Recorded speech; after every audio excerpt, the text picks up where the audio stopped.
ஆடி கிருத்திகை அன்னைக்கு இருக்கக்கூடிய அந்த நாளே கிட்டத்தட்ட முருகனுடைய அந்த முழு முதல் கடவுளான முருகனுடைய நாளே பிரம்மாவையும் விஷ்ணுவையும் சிவனையும் இணைக்கக்கூடிய ஒரு நாளாக மிகச்சிறந்த யோகமான ஒரு தினமாக அங்கு வருகிறது. இந்த நாள்ல நீங்க மேற்கொள்ளக்கூடிய முயற்சிகள் அனைத்தும் உங்களுக்கு மிகச்சிறந்த முறையில் உங்கள் வாழ்வில் முன்னேற்றத்தை தரக்கூடிய காரணியாக அமையும். ஓகே, இப்ப என்ன பண்றீங்கன்னா இந்த 1 to 2 6 அகல் விளக்கு ஏற்றுக்கிறீங்க. நல்லெண்ணெய் விட்டு விளக்கேற்றுங்கள். அந்த 6 விளக்கையும் 6 முகங்களாக பாவித்து முருகன் வந்து அமர்ந்ததாக எண்ணிக்கொண்டு வீட்டுல வந்து முருகன் உட்காந்துருப்பான். என்ன பண்ணுவீங்க? பாடுவீங்க, கொண்டாடுவீங்க, ஆடுவீங்க, அப்படியே உறைஞ்சு போய் நிற்பீங்க, அவனோட ஐக்கியமாவீங்க, அவன் தாழ் பணிவீர்கள், எல்லாமே நடக்கும் இல்லையா? அந்த உணர்வு பிரகாரமாக அந்த 6 விளக்கையும் நீங்கள் நினைத்து கொண்டு உங்களுக்கு என்ன பிடிக்குதோ நைவேத்தியம் பண்ணுங்க. ஆனா மறக்காம பால் பாயசம் பண்ணுங்க. ஏன்னா பால் பாயசம் எல்லாமே சுக்கிரனையும் சந்திரனையும் இணைக்கக்கூடிய ஒரு காரணி.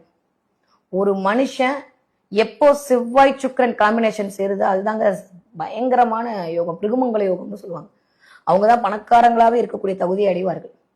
அப்ப இந்த நாள்ல பால் பாயசம் வச்சு முருகனை நீங்கள் வழிபாடு செய்தீர்களே ஆனால் மிகச்சிறந்த ராஜயோகத்தை கண்டிப்பாக நீங்கள் அடைவீர்கள். காலையில இருந்து விரதம் வருங்க.